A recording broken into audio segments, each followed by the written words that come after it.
भाई अजय सिंह जी को खास धन्यवाद और आभार, जिनकी प्रधानमंत्री जी पर लिखी पुस्तक के लोकार्पण समारोह में हम सब मौजूद हैं। उपस्थित सभी मित्रों, 35 वर्षों तक देश की पत्रकारिता में गंभीरता से अपनी उपस्थिति दर्ज कराने वाले और देश के प्रमुख प्रकाशनों और चैनलों से जुड़े रहने के बाद, अपने बड़े समृद्ध अनुभव के बाद भाई अजय जी ने पुस्तक लिखी, the architect of the new BJP, how Narendra Modi transform the party. कुल 170 पृष्ठों की किताब, पेंगुइन द्वारा प्रकाशित। सबसे बड़ी खासियत पुस्तक की जो मुझे दिखाई दी कि भाई अजय जी पत्रकार के तौर पे कोई विचार या निष्कर्ष थोपते नहीं, वह सिर्फ तथ्यों को सामने रखते हैं और एक श्रेष्ठ पत्रकार की पहचान भी यही है मेरी दृष्टि में। और इस क्रम में अपने शोध के द्वारा, अपने श्रम के द्वारा वह लेस नोन या लगभग अज्ञात तथ्यों को सामने रखते हैं। अजय जी के इस काम का प्रमाण मैं नहीं दे रहा, बल्कि देश दुनिया के जाने माने लगभग 6 श्रेष्ठ विचारकों, विश्लेषकों ने इस पुस्तक के बारे में यही कहा। श्री अरविंद पाणिग्रही जी, एसपी कोठारी जी, उदय शंकर जी, प्रोफेसर महेश रंगराजन जी, जिनके विचार परक लेखों को हम लगातार पढ़ते रहे हैं, CSTS के प्रोफेसर संजय कुमार जी। और पुस्तक की भूमिका लिखी है दुनिया के मशहूर संस्थान जॉन हॉपकिंस से जुड़े रहे अंतर्राष्ट्रीय विद्वान प्रोफेसर वॉल्टर एंडरसन ने। एक जगह वह कहते हैं अपनी भूमिका में, Ajay Singh is an exception, he knows many of the key figures that are the subject of the book and bring to his study the insights and context that he had gained as a journalist working on national political issues। 2.5 दशक तक माननीय नरेंद्र मोदी जी को देखने और 4-5 सालों तक लगातार इस पुस्तक पर काम करने के बाद उन्होंने तर्कों को पीछे रखकर तथ्यों को सामने रखा है पुस्तक में। 2 दिनों पहले हमने खबर पढ़ी कि माननीय प्रधानमंत्री जी दुनिया के सबसे लोकप्रिय नेताओं में से, अभी इंडिया टुडे के शायद एक अंक पहले हमने पढ़ा मूड ऑफ द नेशन में कि किस तरह से उनकी पॉपुलैरिटी पिछले 1 साल में लगभग 12-13% जूम की है, आगे गई। तो इस तरह के व्यक्ति को हम सहमत हो या असहमत हो, पर उनके व्यक्तित्व को समझने के लिए, उनको जानने के लिए मेरी दृष्टि में सबसे महत्वपूर्ण, प्रामाणिक और तथ्यगत पुस्तक है। और मेरी क्या समझ बनी इस पुस्तक को पढ़ने से कि इस सफलता के पीछे वजह क्या है। मुझे लगता है कि जो हमारे यहाँ कहावतों में कहा जाता है, जो लीक से हटकर चले, जो अपना रास्ता खुद बनाए, जो आउट ऑफ बॉक्स थिंकिंग करे, वो शायद माननीय मोदी जी की शुरू से रही। पहली बार अजय जी बताते हैं कि मैंने 91 में उनका नाम सुना और एक अधिकारी से सुना जो कानून व्यवस्था का काम देख रहे थे। वो IPS अधिकारी अजय जी को बताते हैं कि इस पूरे कार्यक्रम का जो माननीय मुरली मनोहर जोशी जी की यात्रा थी, इतनी खूबसूरती से इसका व्यवस्था, देख रेख और जो कोऑर्डिनेट व्यक्ति कर रहे हैं, इतना एक्स्ट्राऑर्डिनरी होमवर्क के साथ कि मुझे आश्चर्य होता है, पर उन्होंने उनको देखा नहीं। इस काम को करने के पीछे की खूबसूरती और होमवर्क बहुत विस्तार में मैं नहीं जा रहा हूं।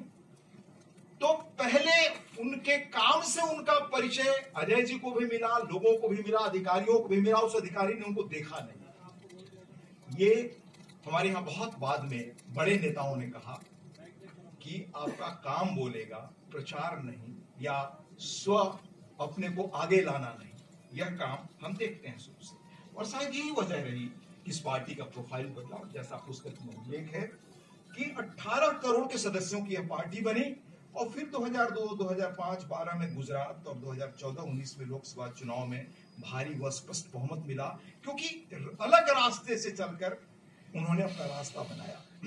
पहला इंप्रेशन जो उनके बारे में पुस्तक पढ़ने से बनता है कि हर संकट को कैसे उन्होंने अवसर में बदला।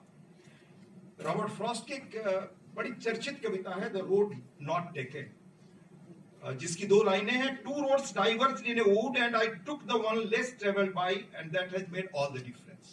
मैं कह सकता हूं इस पुस्तक के पढ़ने के बाद कि जो कुछ उनके प्रयास रहे माननीय नरेंद्र मोदी जी के शुरू से और जीवन के मोड़ों पर, वो शायद यही बताते हैं कि उन्होंने वो रास्ता चुना जो बिल्कुल अलग था और उस अलग चलने ने ही एक रास्ता नया बनाया, जैसे 1979 में मच्छू रिवर डैम ट्रेजिडी।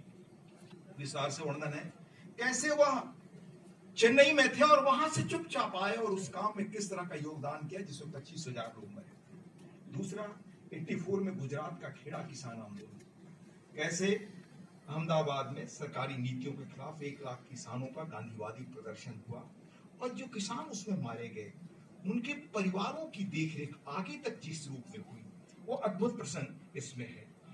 84 में जब बीजेपी को महज 2 सीटें मिली और खाम का समीकरण बड़ा महत्वपूर्ण था गुजरात में, तब अहमदाबाद, सूरत, बड़ौदा और राजकोट नगर निगम के चुनाव में विजय कैसे मिली, उस पर होमवर्क कैसे हुआ, बिल्कुल विपरीत परिस्थितियों में उस पुस्तक से पता चलता है। उस वक्त अमरनाथ जगन्नाथ यात्रा वहां किस तरह आयोजित की गई, जब बहुत सक्सेसफुली आयोजित हो गई तो तत्कालीन मुख्यमंत्री अमर सिंह चौधरी ने पूछा, ये स्वयंभू यात्रा निकालने वाले व्यक्ति कौन, तो किस रूप में पर्दे के पीछे रहकर किस तरह से खूबसूरती से तैयारी करके होमवर्क करके काम करना, मुझे लगता है कि ये एक बड़ा उनके व्यक्तित्व के पीछे, माननीय प्रधानमंत्री जी के पीछे कारण है वो यहाँ तक पहुंचे। फिर 86 में पार्टी में आने पर किस तरह एक लर्नर का एटीट्यूड रहा, बीजेपी की बैठकों में कैसे इनफॉर्मल प्रेजेंस उनकी होती थी और वो पार्टी के कामों को चुपचाप बैठकर देखते थे। मुझे लगता है कि वो जो बड़ी कहावत है ना कि your attitude determines your altitude, तो ये सीखने की प्रवृत्ति जीवन में और सीखकर समझकर आगे उसको ले जाने की ये कम होता है जो उनमें रही, और सीखने की शैली किस रूप में रही है उनमें और आज भी है, ये पुस्तक से मालूम होता है। गुजरात के मुख्यमंत्री बनने के बाद एक नौकरशाह को बुलाकर उन्होंने सरकारी फाइल को पढ़ने और उसका नोट बनाने का तरीका सीखा।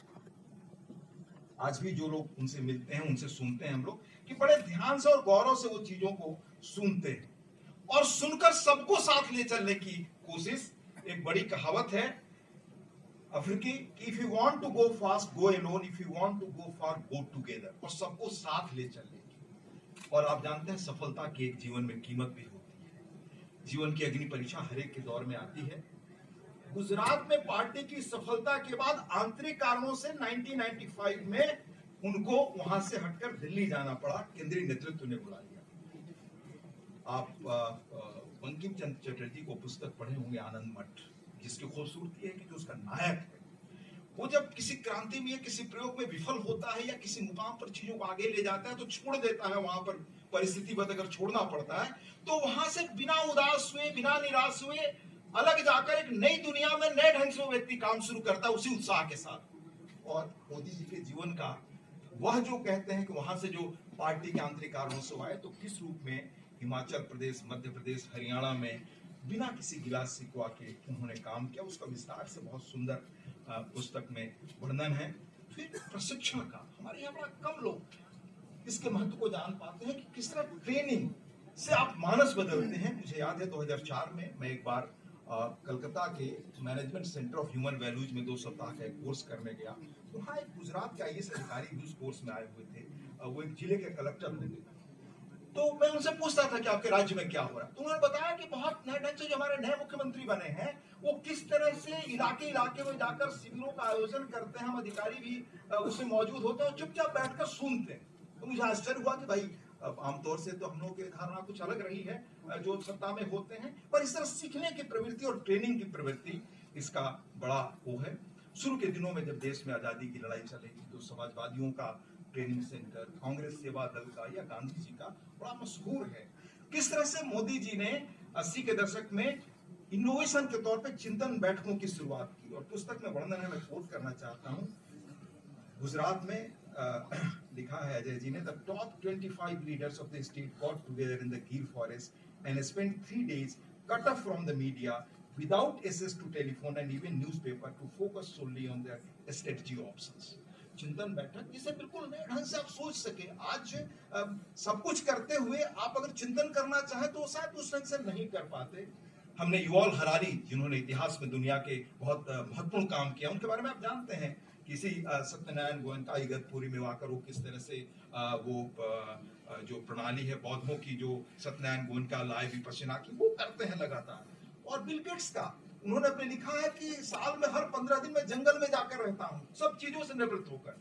वो प्रवृत्ति राजनीति में, और मुख्यमंत्री बनने के बाद गवर्नेंस पर कैसे उन्होंने गांव, तालुका, जिला अफसरों की बैठक की, और टिफिन का प्रयोग, और एक जगह वो कहते हैं कि I am a vagabond and will travel all across the state to learn administration but also to monitor progress. Please do not make elaborate arrangements for me as I will stay in the circuit house or state guest house. तो इस तरह से हिमाचल, हरियाणा वगैरह में जब वो रहे दिल्ली में, तो किस तरह से प्रशिक्षण, कंप्यूटर खरीदने का, समय के आगे रहने का प्रयोग उन्होंने किया। बंगाल में कुछ ही तरह सीपीएम को आगे बढ़ाने का प्रयोग प्रमोद दास गुप्ता जी ने किया था, जिनको आज लोग याद नहीं करते, जिन्होंने पार्टी का फाउंडेशन खड़ा किया था नए ढंग से। इन्हीं चुनौतियों और नए ढंग से सोचने